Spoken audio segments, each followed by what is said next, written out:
जय हिंद दोस्तों, मैं बलराम कुमार और बलराम स्टडी एकेडमी में आप सभी का स्वागत है। आज हम आप लोग के बीच पढ़ने वाले हैं तापमान संबंधित प्रश्न, है ना, जो आपको आने वाले सभी एग्जाम में पूछे जाते हैं ऐसे प्रश्न, है ना। और मेरा ऐसा प्रयास है कि आपको कोई क्वेश्चन परीक्षा में छूटना नहीं चाहिए, है ना। तो हम लोग उसी से संबंधित देखते हैं। सबसे फर्स्ट में देखते हैं कि तापमान संबंधित में तापमान संबंधित में क्या देखते हैं कि हम लोग पहले लिखे हैं स्केल, प्रतीक, आविष्कारक, क्वथनांक और हिमांक, है ना। तो हम लोग देखते हैं कि सबसे पहले कि सेल्सियस स्केल, है ना। आप ये मत समझिए कि यहाँ भी सेल्सियस है, यहाँ भी सेल्सियस है, यहाँ स्केल का है, ये पैमाना है ना। स्केल मतलब पैमाना है। तो सेल्सियस स्केल में प्रतीक का, सेल्सियस स्केल में प्रतीक सेल्सियस का क्या होता है, तो सी होता है ना। और सेल्सियस का आविष्कारक कौन था, तो सेल्सियस थे। जो वैज्ञानिक सेल्सियस थे वो सेल्सियस के आविष्कारक थे, है ना। तो हम लोग देखेंगे कि इसका क्वथनांक, सेल्सियस में क्वथनांक कितना होता है, तो 100 डिग्री सेल्सियस पे इसका क्वथनांक होता है। और हिमांक कितना पर होता है, तो 0 डिग्री सेल्सियस पे इसका हिमांक होता है, यानी कि बर्फ जमता है ना। अगला देखते हैं कि फारेनहाइट स्केल में क्या पैमाना है। तो फारेनहाइट स्केल में इसका प्रतीक क्या है, एफ है। अगर आपसे कोई पूछे कि फारेनहाइट स्केल में इसका प्रतीक क्या होता है, तो एफ होता है ना। और इसके आविष्कारक कौन थे, तो फारेनहाइट ही थे। तो फारेनहाइट, ये मत समझिए कि यहाँ पर फारेनहाइट है और ये भी फारेनहाइट है ना। ये फारेनहाइट स्केल है और ये जो वैज्ञानिक थे वो आविष्कारक थे।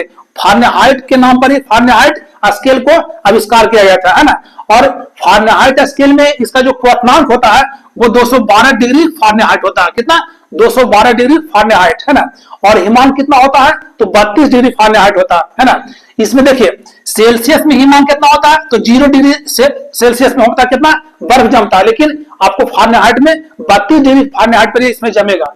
और ये सेल्सियस में 100 डिग्री पर इसमें क्वथनांक होता है, उबलता है। लेकिन अगर फारेनहाइट में अगर उबालते हैं तो कितना है, तो 212 डिग्री फारेनहाइट में, है ना।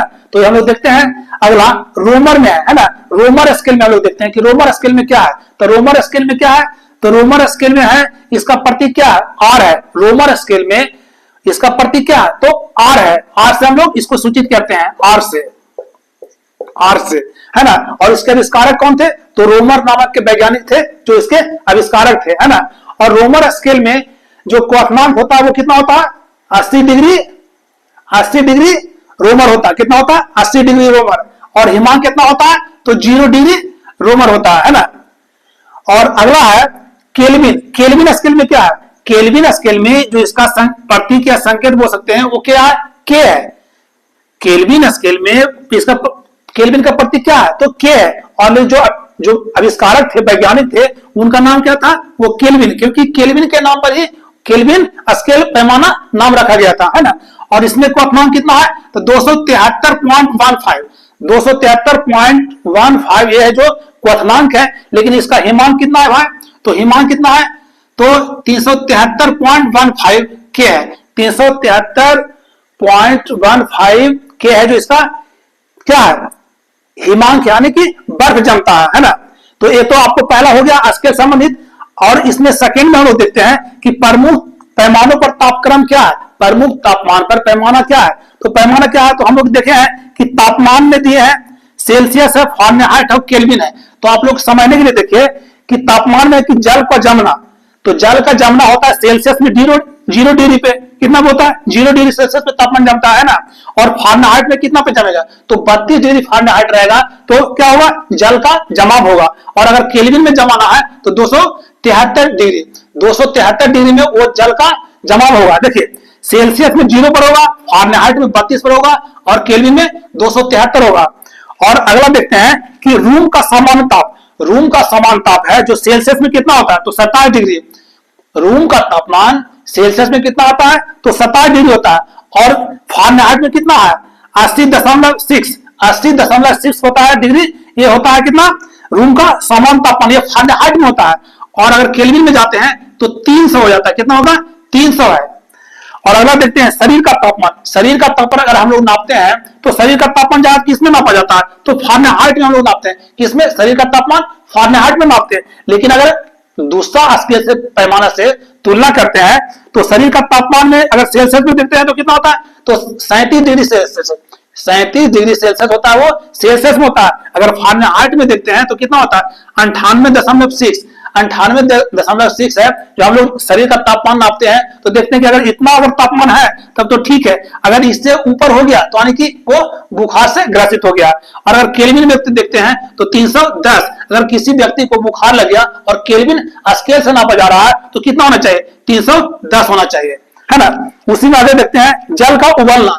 तो जल का उबलना हम लोग देखेंगे उसमें, तो जल का उबलना क्या है, अगर सेल्सियस में देखते हैं तो 100 डिग्री सेल्सियस पे जल खौलता है। कितना, 100 डिग्री सेल्सियस पे खौलता है। देखिए यहाँ पर उबलना ही दिया है तो 100 डिग्री सेल्सियस पे उबलता है। अगर फारेनहाइट में करना है तो कितना होगा, 212 डिग्री, 212 डिग्री पे ये फारेनहाइट में उबलता है।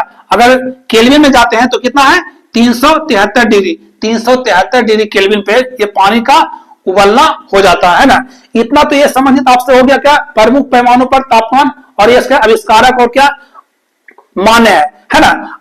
इसमें सबसे महत्वपूर्ण क्वेश्चन ये है, नोट में हम लोग लिखे हैं कि तापमान संबंधित प्रमुख सूत्र, तापमान संबंधित प्रमुख सूत्र में क्या है, जैसे क्या है कि तापमान को मापने की 4 पद्धति है। कौन कौन पद्धति है, तो सेल्सियस है, फारेनहाइट है, रोमर है और केल्विन है ना। इसी पर नापते हैं कि सेल्सियस, फारेनहाइट, रोमर और केल्विन ये तापमान के कितने इकाई हैं, तो 4 इकाई है ना। तो हम लोग को अगर देखिए, जैसे अगर कोई इसका सूत्र, सबसे पहले सूत्र आपको याद करिएगा, ये आपको सूत्र हर हालत में आपको सूत्र आपको ये याद करना ही पड़ेगा, है ना। तो हम लोग इसमें क्या देखते हैं कि C माइनस 0/100, C माइनस 0/100 बराबर 1 माइनस 32/180, 1 माइनस 32/180 बराबर R माइनस 0/80, R माइनस 0/80 बराबर K माइनस 273/100, है ना। एक बार फिर से हम लोग देखते हैं कि C माइनस 0/100 बराबर 1 माइनस 32/180 बराबर R माइनस 0/80 बराबर K माइनस 273/100, है ना। ये आपके लिए इंपॉर्टेंट हुआ, है ना। जैसे इसमें क्वेश्चन आपसे कैसे पूछ सकता है ना, अगर सेल्सियस में अगर जैसे क्वेश्चन पूछेगा, देखिए आप इस ध्यान दीजिएगा कि C बराबर, अगर C पैमाना कितना दे रहेगा तो C मान लीजिए कि 38 डिग्री दे रहेगा, 38 डिग्री। तो आपसे पूछेगा कि F का मान कितना होगा, फारेनहाइट स्केल पर कितना होगा, है ना। तो आपको कैसे करना है, तो C बराबर 38 डिग्री है और F बराबर आपको F फारेनहाइट का मान निकालना है, तो इस पे बैठा देना। कैसे करना भाई, तो C के जगह पर C जाएगा, जैसे आपको बता देते हैं, आगे कर लीजिएगा आप। कैसे करिएगा भाई, तो C के जगह पर कितना है, तो 38 है, 38 माइनस 0 बटा कितना हो गया 100 और F माइनस 32/180, है ना, ये हो गया। और इसी तरह से कैसे निकालना भाई, तो आगे इस पर बैठा लेना है, आगे बैठा लेना कैसे भाई, तो इसमें से घटाना है, कितना 38 हो जाएगा और 100 हो गया और कितना है F माइनस 32/180, है ना। और बाकी तो जो इसका काट पीट का काम है वो तो इतना के बाद तो आप निकाल ही सकते हैं ना। तो यही आपका आंसर हो गया, है ना। तो इसी से संबंधित अगर जैसे क्या है कि यहाँ पर C दे था, F का मान निकालना, तो वहां F का मान दे रहेगा, फारेनहाइट का C का निकालना। अच्छा, तुलना कैसे होगा कि C का सेल्सियस तापमान में दिया हुआ रहेगा मान, है ना। C का मान दे किसी पैमाने में सेल्सियस तापमान में 20 डिग्री है ना। तो केल्विन में क्या होगा, रोमन में क्या होगा, तो जहां पर जो रहेगा उससे कंपेरिजन करना है। सेल्सियस दे रहेगा, रोमन निकालना है तो रोमन निकाल देना, कैसे C माइनस 0/100 बराबर R माइनस 0/80, जिससे दिया रहेगा उससे कंपेरिजन करना है और उससे इससे संबंधित क्वेश्चन बन जाएगा, है ना। आशा करते हैं कि तापमान से संबंधित क्वेश्चन आपसे छूटना नहीं चाहिए, है ना। वीडियो अच्छा लगे तो लाइक शेयर सब्सक्राइब जरूर करें। जय हिंद।